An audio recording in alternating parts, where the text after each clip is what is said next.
Federal board single national curriculum first year chapter number 4। तो exercise के questions हम solve करेंगे एमसीक्यूज। तो ये सारी क्वेश्चंस क्योंकि सॉल्व करने वाले हैं तो सॉल्व करने में काफ़ी टाइम कंज्यूमिंग ये एक्सरसाइज है, तो इसलिए साथ जोड़िए रहेगा तमाम एमसीक्यूज को अच्छे तरीके से सॉल्व करने के लिए। तो आइए क्वेश्चन नंबर 1 पे, which sample produces most hydrogen by reaction with excess of HCl। तो मेटल्स की कैरेक्टरिस्टिक ये है कि जब भी मेटल्स को आप रिएक्ट करवाते हैं किसके साथ, एसिड्स के साथ, तो होता ये है कि सॉल्ट और हाइड्रोजन गैस प्रोड्यूस होती है। ठीक है, तो अभी उसने कहा है कि सब मेटल्स के नंबर ऑफ मोल्स कितने हैं, 0.25 मोल्स। इसके भी 0.25 मोल्स हैं, कैल्शियम के, एल्यूमिनियम के भी 0.25 मोल्स हैं, जिंक के भी 0.25 मोल्स हैं और सोडियम के भी 0.25 मोल्स हैं। तो बताना ये है कि किससे maximum amount of hydrogen gas बनेगी। अब इस तरह का क्वेश्चन जब भी आ जाए तो सबसे पहले आप लोगों ने इक्वेशंस लिख लेनी है और इक्वेशंस को करेक्टली बैलेंस कर लेना, जिस तरह से मैंने इक्वेशन यहाँ पे लिख दी है। ठीक है, अब क्योंकि तमाम मेटल्स के नंबर ऑफ मोल्स कितने दिए हैं 0.25, तो आप कोई भी मोल्स आप सोल्व करेंगे तो उससे आंसर जो है वो सेम ही आएगा। ठीक है, तो यहाँ पे 0.25 दिए हैं, ज़रूरी नहीं कि आप 0.25 से जो है वो सॉल्व करें, आप कोई भी मोल्स रख सकते हैं, लेकिन तमाम मेटल्स के आपको मोल्स इक्वल रखने हैं। ठीक है, तो मैं सब मेटल्स के 1 मोल रख रहा हूँ ताकि विदाउट कैलकुलेटर जो है वो सॉल्व हो जाए आसानी से। आप 0.25 से भी कर सकते हैं, लेकिन उसके लिए कैलकुलेटर की ज़रूरत पड़ेगी आपको। तो क्वेश्चन किस तरह से करेंगे, कैल्शियम और हाइड्रोजन में बैलेंस लगाएंगे। तो बैलेंस केमिकल इक्वेशन ये कहती है कि अगर कैल्शियम के 1 मोल हैं तो उससे हाइड्रोजन के कितने मोल बनेंगे, 1 मोल। ठीक है, उसके बाद देखें आप नेक्स्ट एल्यूमिनियम और हाइड्रोजन में बैलेंस लगाएंगे। तो बैलेंस केमिकल इक्वेशन ये कहती है कि अगर 2 मोल्स हैं एल्यूमिनियम के तो उससे हाइड्रोजन के कितने मोल्स बनेंगे, 3 मोल्स। लेकिन आपको सबके इक्वल मोल्स करने हैं, तो एल्यूमिनियम को भी 1 में हम कन्वर्ट करने के लिए, तो अगर 2 को 1 में कन्वर्ट करना है तो 2 से डिवाइड कर देंगे, तो यहाँ पे भी 2 से डिवाइड कर देंगे, यहाँ पे भी 2 से डिवाइड कर देंगे, तो यहाँ पे 1 मोल आ जाएगा। तो 1 मोल ऑफ एल्यूमिनियम से जो हाइड्रोजन के मोल्स बनेंगे वो कितने बनेंगे, 1.5 मोल्स। उसके बाद देखिए नेक्स्ट जिंक और हाइड्रोजन में बैलेंस लगाएं। तो जिंक और हाइड्रोजन में बैलेंस लगाएंगे तो बैलेंस केमिकल इक्वेशन ये कहती है कि अगर 1 मोल जिंक है तो उससे हाइड्रोजन गैस भी कितनी बनेगी, 1 मोल। ठीक है, और उसके बाद सोडियम और हाइड्रोजन में बैलेंस लगाएं, सोडियम और हाइड्रोजन में। तो बैलेंस केमिकल इक्वेशन ये कहती है कि अगर 2 मोल्स सोडियम के हैं तो उससे हाइड्रोजन के कितने मोल्स बनेंगे, 1 मोल। ठीक है वैसे, लेकिन सबके क्योंकि सेम करने हैं तो सोडियम के भी 1 में हम कन्वर्ट कर लेते हैं, तो 2 को 1 में कन्वर्ट करना है तो 2 से डिवाइड कर देंगे। तो अगर यहाँ पे भी 2 से डिवाइड करें तो यहाँ पर भी आप 2 से डिवाइड करेंगे, तो यहाँ पे 1 मोल हो जाएगा और यहाँ पर 0.5 मोल। ठीक है, तो आप देखें कि कैल्शियम के 1 मोल से हाइड्रोजन के 1 मोल बन रहे हैं, एल्यूमिनियम के 1 मोल से हाइड्रोजन के कितने मोल्स बन रहे हैं, 1.5। जिंक के 1 मोल से हाइड्रोजन के कितने मोल्स बन रहे हैं, 1 मोल, और सोडियम के 1 मोल से हाइड्रोजन के कितने मोल बन रहे हैं, 0.5 मोल। तो सबसे ज़्यादा यहाँ पे बन रहे हैं 1.5 मोल्स। तो इसलिए करेक्ट ऑप्शन जो है वो हो जाएगा बी, 0.25 मोल्स ऑफ एल्यूमिनियम। उसके बाद देखिए next question number 2। Question number 2 solve करते हैं। क्वेश्चन नंबर 2 में जो क्वेश्चन नंबर 2 है बच्चे, उसमें आप देखें कि आपको if flask contains 500 centimetre cube of sulphur dioxide eight STP, the flask contains SO2। तो आपको मैस बताना है सल्फर डाइऑक्साइड का, आपको वॉल्यूम गिवन है, आपको क्या गिवन है, वॉल्यूम। तो क्वेश्चन नंबर 2 सॉल्व कर रहे हैं हम लोग। तो क्वेश्चन नंबर 2 में आपको क्या गिवन है बच्चा जी, आपको वॉल्यूम गिवन है और आपने क्या बताना है, आपको मैस बताना है। तो आप करेंगे क्या, आप करेंगे कि मैस निकालने का फॉर्मूला है नंबर ऑफ मोल्स को किससे मल्टीप्लाई करवा दो, मोलर मैस से। लेकिन क्योंकि आपको मोल्स नहीं गिवन, आपको क्या गिवन है, वॉल्यूम। तो नंबर ऑफ मोल्स का एक फॉर्मूला होता है volume divided by molar volume. तो वॉल्यूम कितना है, 500, और मोलर वॉल्यूम की वैल्यू होती है 22,414 सेंटीमीटर क्यूब। अब जो सल्फर डाइऑक्साइड है बच्चे, उसके मोल्स, उसका मोलर मैस क्या होगा, सल्फर का होता है 32, ऑक्सीजन का 16 × 2। तो सॉल्व करेंगे, यहाँ पे 64 आ जाएगा, तो 64 से मल्टीप्लाई करवा देंगे। अब जब इसको ओवरऑल सॉल्व करेंगे तो यहाँ पे आ जाएगा 1.42 ग्राम, तो मैस ये आ जाएगा। तो करेक्ट ऑप्शन बच्चे यहाँ पर हो जाएगा डी। उसके बाद देखें, when 1 mole of each of the following is completely burned in oxygen, which will give the greatest mass of carbon dioxide। तो आपको 4 ऑप्शंस गिवन है जिसके अंदर कार्बन मोनोऑक्साइड है, डायमंड है, इथेन है और मीथेन है। तो इन सब का आपने 1 मोल की कंप्लीट कंबशन करनी है और देखना है कि कहाँ पे maximum mass of carbon dioxide बनेगा। तो इस तरह का क्वेश्चन जब भी आ जाए तो जितने भी ऑप्शंस गिवन है आप सबकी कंबशन करवाएं और इक्वेशन को बैलेंस करें for 1 mole of the substance. ठीक है, तो ऑलरेडी मैंने क्या किया है कि ये इक्वेशंस को बैलेंस कर लिया है। देखें ऑप्शन ए के अंदर कार्बन मोनोऑक्साइड की कंबशन हो रही थी तो मैंने सबसे पहले यहाँ पे कार्बन मोनोऑक्साइड की कंबशन करवा दी। बी में डायमंड की कंबशन हो रही थी तो मैंने डायमंड की कंबशन करवा दी। सी में इथेन की कंबशन हो रही थी तो मैंने इथेन की कंबशन करवा दी। डी के अंदर मीथेन की कंबशन हो रही थी तो मीथेन की कंबशन करवा दी। तो ऑलरेडी इक्वेशन मैंने लिख के बैलेंस कर दिया। तो आप लोगों ने भी ये करना है कि इन तमाम सबकी कंबशन करवानी है और इक्वेशन को for 1 mole of the substance जिसकी कंबशन हो रही है उसके लिए क्या कर लेना है, बैलेंस कर लेना। फिर आप देखें कि बैलेंस केमिकल इक्वेशन आपको क्या बता रही है। बैलेंस केमिकल इक्वेशन आपको ये बता रही है कि 1 मोल ऑफ कार्बन मोनोऑक्साइड है तो उसकी कंबशन से 1 मोल ऑफ कार्बन डाइऑक्साइड बन रहा है। तो इससे 1 मोल ऑफ कार्बन डाइऑक्साइड बन रहा है। तो 1 मोल ऑफ डायमंड है तो इसकी कंबशन से 1 मोल ऑफ कार्बन डाइऑक्साइड बन रहा है। इस तरह से 1 मोल ऑफ इथेन है तो इसकी कंबशन से 2 मोल्स ऑफ कार्बन डाइऑक्साइड बन रहा है। इस तरह से 1 मोल ऑफ मीथेन है तो इसकी कंबशन से 1 मोल ऑफ कार्बन डाइऑक्साइड बन रहा है। ठीक है, तो सबसे ज़्यादा मोल्स कहाँ पे बन रहे हैं, यहाँ पे। अब आप लोगों ने एक फॉर्मूला पढ़ा था, mass is equals to number of moles into molar mass. तो जहाँ पे मोल ज़्यादा बनेंगे तो वहाँ पे मैस ज़्यादा बनेगा। तो इसलिए करेक्ट ऑप्शन हो जाएगा इथेन। करेक्ट ऑप्शन क्या हो जाएगा, इथेन। तो यहाँ पर सी हो जाएगा। उसके बाद देखें which one occupies more volume at STP। तो क्वेश्चन नंबर 4 के अंदर आपको सबका मैस गिवन है और आप लोगों ने बताना है कि सबसे ज़्यादा वॉल्यूम किसका होगा। ठीक है, तो आप लोगों ने एक फॉर्मूला पढ़ा था और वो फॉर्मूला ये था वॉल्यूम निकालने का। वॉल्यूम अगर आप लोगों ने निकालना है तो नंबर ऑफ मोल्स को किससे मल्टीप्लाई करवा दें, मोलर वॉल्यूम से। ठीक है, अब नंबर ऑफ मोल्स किसके इक्वल होते हैं बच्चे, mess divided by molar mass into molar volume. ठीक है, तो इस फॉर्मूला को हम सब के लिए क्या कर लेंगे, सॉल्व कर लेंगे। तो बड़ा सिंपल है, यहाँ पर देखें ऑप्शन ए के अंदर है ऑक्सीजन, ऑप्शन बी में है हाइड्रोजन, ऑप्शन सी में है मीथेन और ऑप्शन डी में है NO2 नाइट्रोजन डाइऑक्साइड। ठीक है, तो ये फॉर्मूला हम इन सब के लिए इंडिविजुअली सॉल्व करेंगे। तो जो ऑक्सीजन है उसका मास गिवन है 1, इसका मोलर मास होता है 32 और मोलर वॉल्यूम कितना होता है 22.4। हाइड्रोजन का मास गिवन है 1, मोलर मास है 2 इंटू मोलर वॉल्यूम 22.4। मास है 1, मोलर मास होता है 16 इंटू मोलर वॉल्यूम 22.4। मास है 1, इसका मोलर मास बचे होता है, इसका molar mass 1 divided by molar mass. तो इसका मोलर मास होता है, आप निकालें 14 इंटू 16 इंटू 2 तो 32 प्लस 14 तो 6 और यहाँ पे 4 आ जाएगा। तो 46 इंटू 22.4। ठीक है, 22.4। तो आप देखें कि सब के लिए मास सेम है, सब के लिए मोलर वॉल्यूम सेम है। तो यहाँ पे डिसाइडिंग फैक्टर है मोलर मास। जिसका मोलर मास कम होगा उसका वॉल्यूम क्या आएगा, ज़्यादा। तो मोलर मास सबसे कम किसका है, हाइड्रोजन का। तो इसलिए करेक्ट ऑप्शन हो जाएगा हाइड्रोजन। तो ऑप्शन हो जाएगा बी।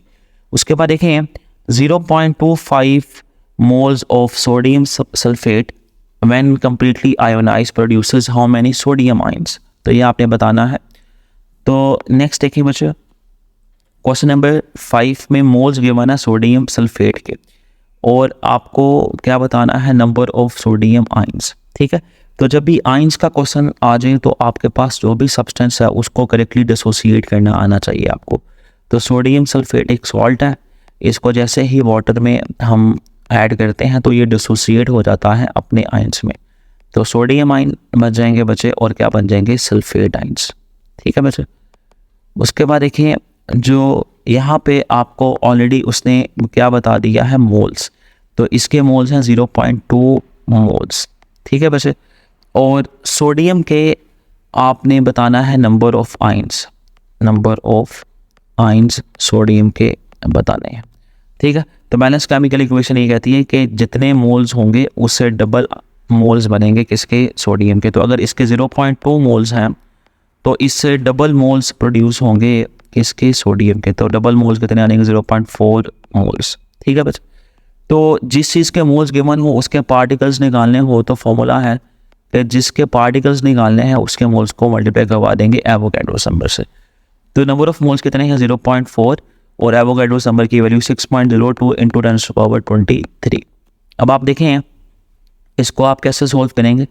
0.4 को आप लिख सकते हैं 4/10 इंटू 6.02 इंटू 10⁻23।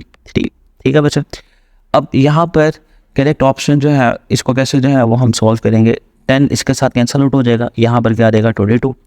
अब 4 6 से मल्टीप्लाई होगा तो क्या आ जाएगा 24 इंटू 10⁻22। अभी पॉइंट इधर है, पॉइंट इधर लेकर जाएंगे तो 2.4 इंटू 10⁻23। तो करेक्ट ऑप्शन ये हो जाएगा ऑप्शन बी। उसके बाद देखिए next, how much volume of ammonia gas produce when 3 gram of hydrogen react with the excess of nitrogen gas at STP। तो इसको सॉल्व करेंगे, सॉल्व करके देखेंगे तो हमें पता चलेगा कि इस क्वेश्चन का जो करेक्ट ऑप्शन है वो ऑप्शंस में अवेलेबल नहीं। ठीक है, तो मैं इसको दो तरीके से जो है वो इसका आंसर आपको बना के दिखाऊंगा कि क्या इसका पॉसिबल आंसर हो सकता है, दो डिफरेंट अगर चेंजिंग्स इसके अंदर कर दें। तो क्वेश्चन नंबर 6 देखें, क्वेश्चन नंबर 6 के अंदर आपको क्या गिवन है, क्वेश्चन नंबर 6, ठीक है, उसके अंदर how much volume of ammonia gas produce when 3 gram of hydrogen react with the excess of nitrogen at STP। ठीक है, तो आपको हाइड्रोजन का मास गिवन है और आपको वॉल्यूम ऑफ अमोनिया निकालना है। तो किस तरह से इसको सॉल्व करेंगे, सबसे पहले इक्वेशन बना लें, नाइट्रोजन किसके साथ रिएक्ट करेगा, हाइड्रोजन के साथ, और क्या बना देगा, अमोनिया गैस, तो ये इक्वेशन है। ठीक है, आपको बता रही है कि 3 ग्राम है हाइड्रोजन और आपने बताना है इससे कि वॉल्यूम ऑफ अमोनिया कितना बनेगा, वॉल्यूम ऑफ अमोनिया कितना प्रोड्यूस होगा। तो सबसे पहले आप बैलेंस लगाएंगे किसके दरमियान, हाइड्रोजन और अमोनिया के दरमियान। तो बैलेंस केमिकल इक्वेशन ये कहती है कि अगर इसके 3 मोल्स हैं हाइड्रोजन के, तो जब वो एक्सेस ऑफ अमोनिया के साथ रिएक्ट करेंगे तो 2 मोल्स ऑफ अमोनिया प्रोड्यूस हो जाएगा। ठीक है, तो इसको अब देखेंगे क्वेश्चन में आपको हाइड्रोजन के मोल्स नहीं गिवन, बल्कि क्या गिवन है, आपको मास गिवन है।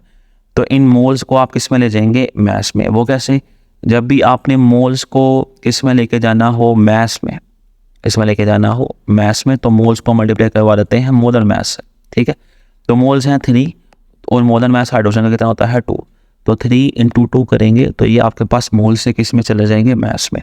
इस तरह से जो अमोनिया है उसके आपको क्या निकालने हैं, वॉल्यूम, ये क्या गिवन है, मोल्स। तो जब भी मोल्स गिवन हो और वॉल्यूम में जाना हो तो मोल्स को मल्टीप्लाई करवा देते हैं मोलर वॉल्यूम से।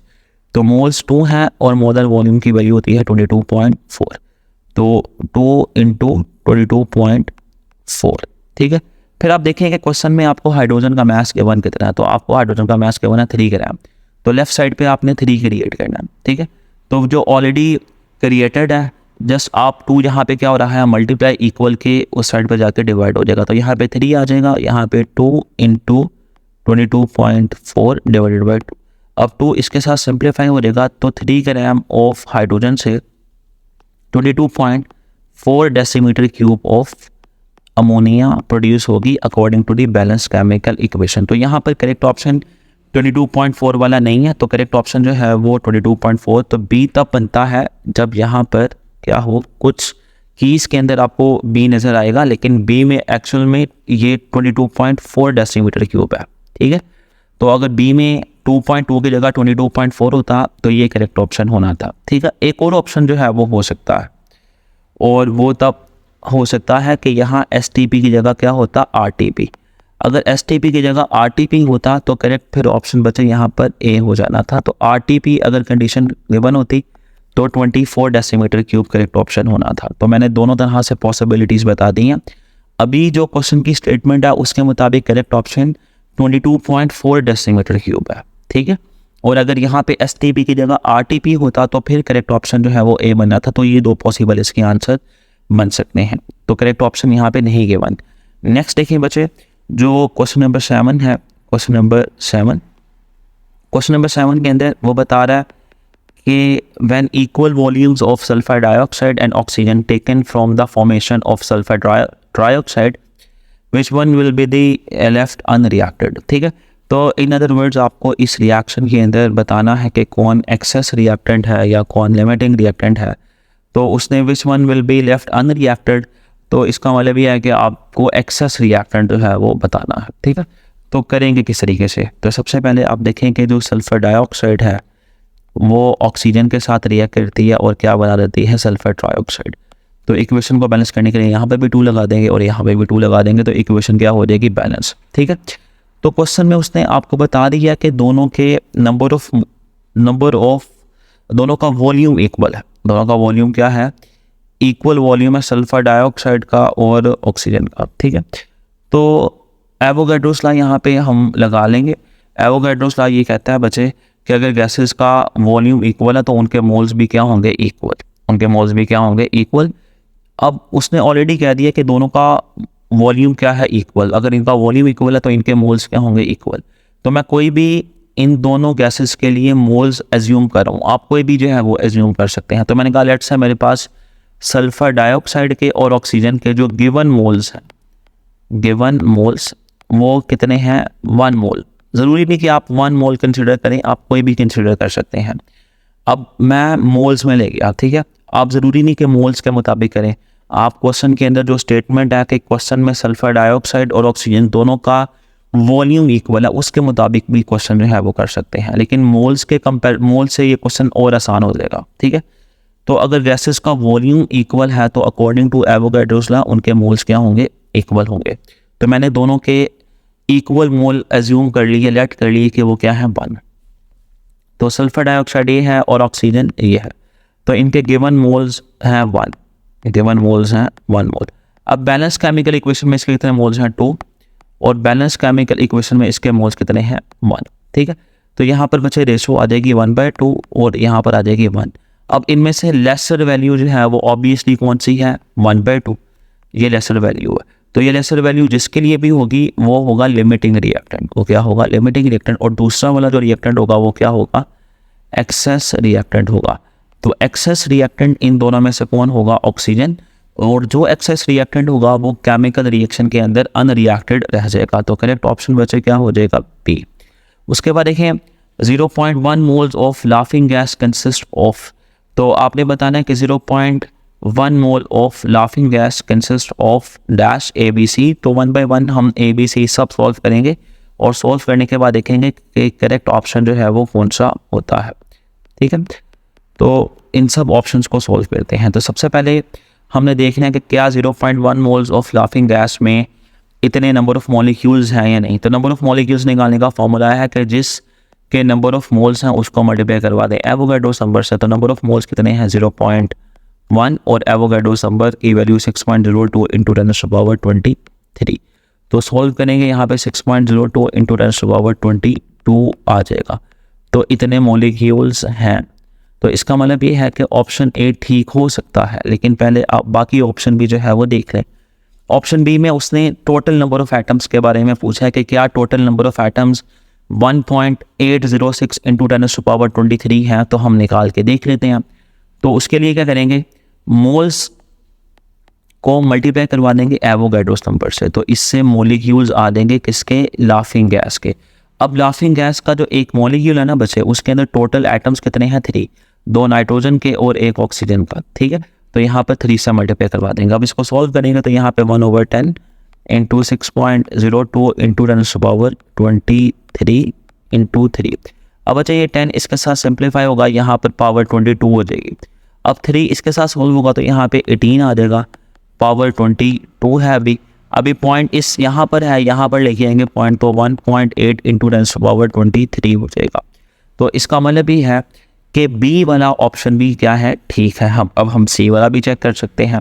तो सी वाले में उसमें टोटल नंबर ऑफ एटम्स नहीं बल्कि total number of nitrogen atom जो है वो पूछा है। तो उसके लिए अगेन मोल्स को मल्टीप्लाई करवाएंगे एवोगाड्रोस नंबर से। तो जिसके मोल्स है उसके क्या आ जाएंगे, मॉलिक्यूल्स।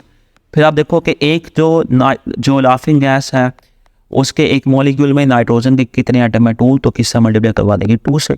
सॉल्व करेंगे यहाँ पे 1/10 इंटू 6.02 इंटू 10⁻23 इंटू 2।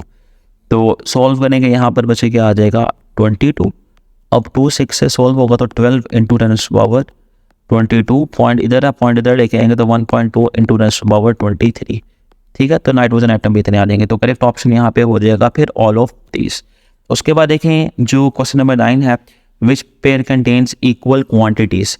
तो ए बी सी डी के अंदर उसने क्वांटिटीज स्पेसिफाई कर दी हैं। जिस तरह से ए में उसने स्पेसिफाई किया है वॉल्यूम, बी में स्पेसिफाई किया है मॉलिक्यूल्स, सी में स्पेसिफाई किया है मास और डी में स्पेसिफाई किया है नंबर ऑफ बॉन्ड्स। ठीक है, तो हम ए बी सी में जो चीज़ें उसने स्पेसिफाई की हैं वो निकालेंगे, जहाँ पर इक्वल क्वांटिटीज़ आएंगी वो करेक्ट ऑप्शन होगा। तो लेंथी क्वेश्चन है, सॉल्व करेंगे सब तभी जो है वो आप बता पाएंगे। ठीक है, तो सबसे पहले ए पार्ट को हम सॉल्व करते हैं। ए पार्ट में वॉल्यूम निकालना है नाइट्रोजन का और मीथेन का, दोनों का हमें मास के बारे। ठीक है, तो कैसे करेंगे, mass divided by molar mass, और वॉल्यूम निकालना है तो मोल्स को किससे मल्टीप्लाई करवाएंगे, मोलर वॉल्यूम से। तो मोलर वॉल्यूम कितना होता है 22.4।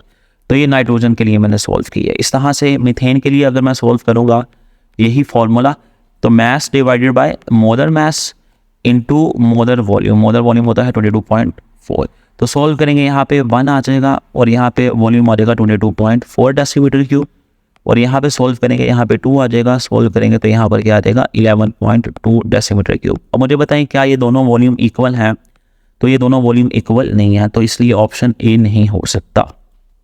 उसके बाद बी देखें, बी में उसने स्पेसिफाई क्या किया है, मॉलिक्यूल्स निकालने हैं, और अमोनिया के आपको मोल्स गिवन है और ऑक्सीजन का आपको क्या गिवन है, वॉल्यूम। तो कैसे करेंगे हम लोग, ये अमोनिया है और ये है ऑक्सीजन, तो मोल्स हैं तो आपने मॉलिक्यूल्स निकालने हैं, तो सिंपल मोल्स को मल्टीप्लाई करवा दें आप एवोगाड्रोस नंबर से। ठीक है, तो क्या आ जाएंगे यहाँ पे मॉलिक्यूल्स। तो इसको सॉल्व करेंगे, यहाँ पे 6.02 इंटू 10⁻22 आ जाएगा। उसके बाद वॉल्यूम गिवन है, वॉल्यूम कितना है 2.24। ठीक, तो वॉल्यूम गिवन है 2.24, इसको अगर मैं मोलर वॉल्यूम से डिवाइड कर दूंगा तो वो आ जाएगा 22.4। मोलर वॉल्यूम से डिवाइड करने से मेरे पास आ जाएंगे मोल्स को अगर आप मल्टीप्लाई करवाएंगे बच्चे एवोगाड्रोस नंबर से तो क्या आ जाएंगे नंबर ऑफ मॉलिक्यूल्स। ठीक है, अब आप सोल्व करेंगे इसको, तो इसको सोल्व करने से आ जाएगा 1/10। अब ये इसके साथ सोल्व होगा तो यहाँ पर आ जाएगा 22, तो 6.02 इंटू 10⁻22। तो ये दोनों वैल्यूज़ आपस में इक्वल हैं, तो करेक्ट ऑप्शन बचे यहाँ पे आगे सोल्व हम कर लेते हैं, तो करेक्ट ऑप्शन यहाँ पे बी है। ठीक है, बाकी सी और डी को हम एक बार सॉल्व कर लेते हैं ताकि हम लोगों को आइडिया हो कि वो क्यों नहीं हो सकते। तो सी में उसने स्पेसिफाई किया है मास, मॉलिक्यूल्स आपको गिवन है और आपने क्या बताना है, मास बताना है। ठीक है बच्चे, तो इसके लिए जो है वो हम लोग क्या करेंगे, मास निकालना है। तो बड़ा सिंपल है, आपको मॉलिक्यूल्स गिवन है 1.2 इंटू 10⁻24। इसको डिवाइड कर दें आप एवोगाड्रोस नंबर से, एवोगाड्रोस नंबर है 6.02 इंटू 10⁻23। ठीक है, और मास निकालना है तो कार्बन डाइऑक्साइड के मोलर मास है, तो किससे मल्टीप्लाई करवाएंगे 44। अब ऊपर वाली वैल्यू को आप देख सकते हैं 12 इंटू 10⁻23 और 6 इंटू 10⁻23 इंटू 44। अब अच्छा ये कैंसिल आउट हो जाएगा, यहाँ पर क्या आ जाएगा 2 इसके साथ सॉल्व होगा तो क्या आ जाएगा 88 करें। ठीक है, इस तरह से आप अमोनिया का के लिए सॉल्व करें। अमोनिया के आपको क्या गिवन है, एटम्स, क्या गिवन है आपको, एटम्स गिवन है। ठीक है, तो एटम्स गिवन है आपको अमोनिया के, तो आप इसको किस तरीके से जो है वो सॉल्व करेंगे। सबसे पहले ये एटम्स गिवन है बच्चे, तो आप देखें कि इसके अंदर एक अमोनिया के मॉलिक्यूल के अंदर जो है वो कितने एटम्स हैं, 4। तो अगर एटम्स गिवन हो और मॉलिक्यूल्स निकालने हो तो आप क्या करेंगे, जो भी नंबर ऑफ एटम्स गिवन है ना बच्चे, उसको आप डिवाइड कर देंगे कि एक मॉलिक्यूल के अंदर टोटल एटम कितने हैं। तो अमोनिया के एक मॉलिक्यूल में टोटल एटम जो है बच्चे वो गिवन है 4, तो इसलिए 4 से डिवाइड कर देंगे। तो टोटल एटम्स को आप डिवाइड करेंगे किससे, 4 से, तो ये आ जाएंगे मॉलिक्यूल्स किसके, अमोनिया के। ठीक है, अब नंबर ऑफ मॉलिक्यूल्स को आप डिवाइड कर देंगे किसके साथ, एवोगाड्रोस नंबर के साथ, तो ये क्या आ जाएंगे मोल्स। अब जो मोल्स को मल्टीप्लाई करवाएंगे आप मोलर मास है तो वो क्या आ जाएंगे, वो आ जाएगा मास। अब आप इसको सोल्व कर लें, 48 इंटू 10⁻⁴, इसको आप बच्चे लिख सकते हैं 23। इस तरह से इसको आप जो है वो सोल्व करेंगे 6.02 इंटू 10⁻23 इंटू 4 17। ठीक है, अब जो चीज़ें सिंप्लीफाई होती हैं उनको हम सिंप्लीफाई कर देते हैं बच्चे।